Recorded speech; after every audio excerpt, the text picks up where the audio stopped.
दोस्तों नमस्कार और आप देख रहे हैं न्यूज़ बकेट में आपका स्वागत है। हमारे साथ हैं राष्ट्रीय इक्वल पार्टी के राष्ट्रीय अध्यक्ष शशि प्रताप सिंह और हम बात करेंगे बनारस को लेकर लगातार लोग कह रहे हैं कि चौतरफा विकास हुआ है और यहाँ की जो पुलिस प्रशासन की जो व्यवस्था है बिल्कुल बेहतर है। शशि प्रताप जी, ये बताइए कि जिस तरीके से लगातार लोग कह रहे हैं कि चौतरफा विकास हुआ है, रोपवे से लेकर रिंग रोड तक बन गए और यहाँ की जो पुलिस की व्यवस्था है वो बेहतर है, आप इसको कहाँ देखते हैं? देखिए, बनारस में को सुधारने के लिए न पुलिस प्रशासन कुछ कर सकता है और न कोई कुछ नहीं कर सकता है।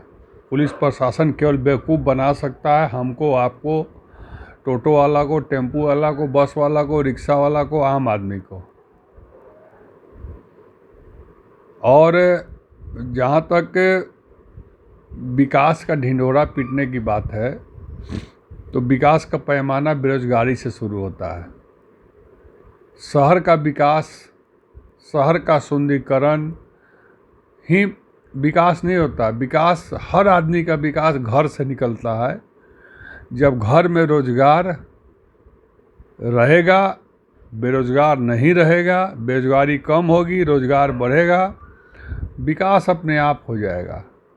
जितना दुरुपयोग पैसे का बनारस में इस सरकार में हुआ है, उतने पैसे में मुझे लगता है कि विकास भी हो गया होता और उतने पैसे में यहाँ पर कम से कम 10-20 हज़ार लोगों के लिए नौकरी के लिए यहाँ पर कोई इंडस्ट्री या फैक्ट्री छोटी मोटी बड़ी लग सकती थी। तो कहने के लिए कुछ भी कहें, यहाँ 8 मंत्री हैं बनारस में, उनका खर्चा रोज का जोड़ लीजिएगा सरकारी ना, तो उतना में एक कॉलोनी का विकास हो जाएगा। फालतू का बिना मतलब का मंत्री और क्या क्या रोज बैठा के ड्रामाबाजी यहाँ पर हो रहा है। हम इसको विकास नहीं कह सकते हैं। विकास मैं उसी दिन कहूँगा जिस दिन रोजगार मिलने लगेगा, बेरोजगारी कम होने लगेगी, और जिस दिन रोजगार मिलने लगेगा, बेरोजगारी कम हो जाएगी, उसी दिन अपने आप क्राइम भी ख़त्म हो जाएगा। आज प्रतिदिन बनारस में कोई न कोई दुर्घटना हो रही है। किसी दिन टोटो वाला का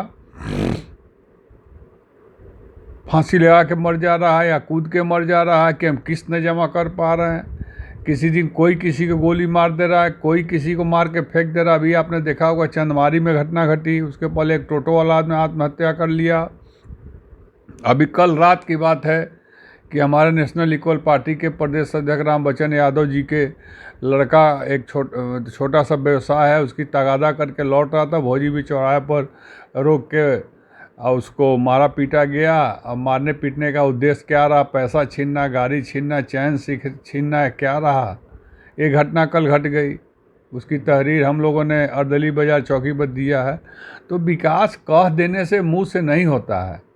आज हर घर में आप जाइए, दरवाजा खटखटाइए, 2 या 3 बेरोजगार लड़के घर में मिल जाएंगे, लड़कियां बेरोजगार घर में मिल जाएंगी। इसको मैं विकास का पैमाना नहीं मानता हूँ। अच्छा, ये बताइए कि योगी आदित्यनाथ के 7.5 साल पूरे हो गए, पूरी बहुत सारी उपलब्धियां भी गिनाया जा रहा है भारतीय जनता पार्टी की तरफ से। देखिए, भारतीय जनता पार्टी 7.5 साल का जो खुशी का ढिंढोरा पीट रही है, ये तो आपने देखा एक थेथर का पेड़ होता है, बहेरा यहाँ बोला जाता है शायद उसको, थेथर का पेड़ है, अलग अलग, हाँ अलग, बेहाया बोला जाता है, बेहाया का पेड़। वो बेहाया का पेड़ कितना भी उखाड़ दीजिए फिर साला पनप जाता है, कहीं फेंक दीजिए फट से पनप जाता है। वही हाल यहाँ हो गया है। ये लोग ढिंढोरा पीट रहे हैं बुलडोजर का। जितना तेज़ी से बुलडोजर आगे बढ़ रहा है और जितना तेज़ी से इनकाउंटर की सूचना आ रही है, उतना ही तेज़ी से गुंडा भी पैदा होते जा रहे हैं। ऐसा मैंने किसी की सरकार में देखा नहीं था। आप इस तरीके से आरोप लगा रहे हैं, योगी आदित्यनाथ कह रहे हैं कि हमारे राज्य में सभी माफिया यूपी छोड़कर भाग चुके हैं और आप कह रहे हैं कि पैदा हो। अरे भाई, हम उनके प्रदेश की हम बात क्या करें? प्रधानमंत्री के संसदीय क्षेत्र और योगी जी का सबसे ज़्यादा दौरा करने वाला क्षेत्र बनारस और काशी है। इतना जितना मुख्यमंत्री योगी जी काशी दौरा करते हैं, उतना आज तक कोई मुख्यमंत्री नहीं किया है। ये रिकॉर्ड, हर शनिवार रविवार को यहीं रहते हैं, ये बात आप भी जानते हैं। प्रधानमंत्री जी भी अपने संसदीय क्षेत्र में 42-43 बार आ चुके हैं। उसके बावजूद दाएं अगर की बात किया जाए, पीछे की बात करते हैं तो परसों नरसों घटना घट गई रिंग रोड चंदमारी। आशापुर की तरह की बात करते हैं तो उधर भी घटना घट गई, एक लड़का कुएं में गिर के मर गया, सुसाइड कर लिया बेरोजगारी के लिए। टोटो वाला की कहानी आपको मालूम है, रोज़ हड़ताल पर शास्त्री घाट बैठ रहे हैं। हम लोग के बस मालिकों की बात आपको मालूम है, ये है हमने प्रदेश सदस्य की बात बताई ही, केवल अपने आप अपने ताली बजाने से थोड़े होता है, ताली दोनों हाथ से बजती है, एक जनता की हाथ और एक नेता की हाथ। जब दोनों आपस में मिलेगी वो ताली, एक ताली तो होता है कि अपने बजाओ खुद पागलन की तरह, तो उसको हम क्या कहेंगे, उनकी क्या कौन उपलब्धि बताएं।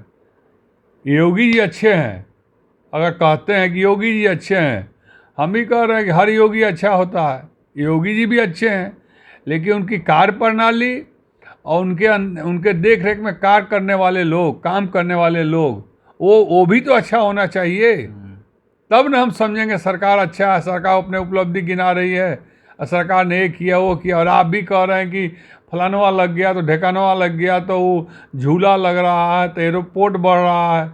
अरे रोजगार बढ़ाओ, छोड़ दो झूला की जरूरत नहीं है। काशी पहले भी काशी थी और आज भी काशी है। बाबा विश्वनाथ जी भी उसी तरह हैं, सब लोग उसी तरह, संकट मोचन उसी तरह। यहाँ रोजगार जब तक लोगों को नहीं मिलेगा तब तक अमन चैन शांति और उत्तर प्रदेश उत्तम प्रदेश नहीं बन सकता। अच्छा ये बताइए कि आने वाले समय में चुनाव की सरगर्मी हर पार्टी लगातार कर रही है, आपका क्या, क्योंकि आप भी एक राष्ट्रीय पार्टी से आप सहयोग में लगे हुए हैं और अपने पार्टी को लेकर कहाँ तक खड़ा कर पा रहे हैं? देखिए, माननीय अखिलेश यादव जी समाजवादी पार्टी के अध्यक्ष हैं। जब से मैं उनसे जुड़ा हूँ, आप रिकॉर्ड उठा के देख लीजिएगा, मेरे जुड़ने के 4 महीने बाद घोसी का उपचुनाव हम लोगों ने जीता। मेरे जुड़ने के बाद की मैं बात बता रहा हूँ। उसके बाद मेरे जुड़ने के बाद अखिलेश यादव जी का दौरा बढ़ गया। अखिलेश यादव जी की टीम और अखिलेश यादव जी इसी बनारस में 4 बार आ चुके। उसके बाद लोकसभा का चुनाव आया। लोकसभा चुनाव में जो लोग सपना देखते थे कि 5 सीट मिलेगा, वो अकेला अखिलेश यादव जी ने 37 सीट जीता। मतलब बड़ा डंके के चोट पे कह रहे हैं, तो थोड़ा सा ये भी ऐलान कर दीजिए, आज ऐलान कर दीजिए कि 10 जगहों पे उपचुनाव होने जा रहा है। बता दीजिए कितने हो गए, अगर इतना आपके बातों में अगर सच्चाई चल रही है। मैं बता रहा हूँ, पहले की सरकारें कहती थी कि उपचुनाव सरकार का होता है। आप भी सुनते हैं ना कि उपचुनाव जिसकी सरकार है उसकी होती है। अगर इस उपचुनाव में 50-50 भी अखिलेश यादव करेंगे तो अखिलेश यादव की जीत होगी और बीजेपी की हार होगी, क्योंकि यह उपचुनाव सरकार का होता है।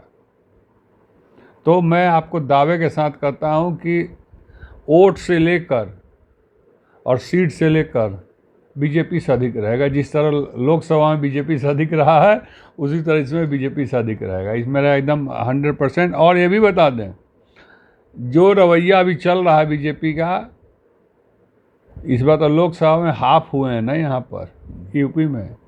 विधानसभा में अगर साफ ना होगा तो मेरा भी नाम शशि प्रताप सिंह नहीं, हमारे नाम पर रोड का कुत्ता पाल दीजिएगा और उसका नाम रख दीजिएगा शशि प्रताप सिंह। देखिए, तो ये शशि प्रताप सिंह जी बहुत सारी बातें बताए हैं, लोकसभा चुनाव से लेकर विधानसभा 27 तक की बातें इन्होंने बता दी है। जिस तरीके से ये बता रहे हैं कि लगातार जब से ये समाजवादी पार्टी के साथ जुड़े हैं, समाजवादी पार्टी का लगातार इजाफा भी होता जा रहा है। विशेष इंटरव्यू कर रहे थे, तो हमारे साथ बने रहिए।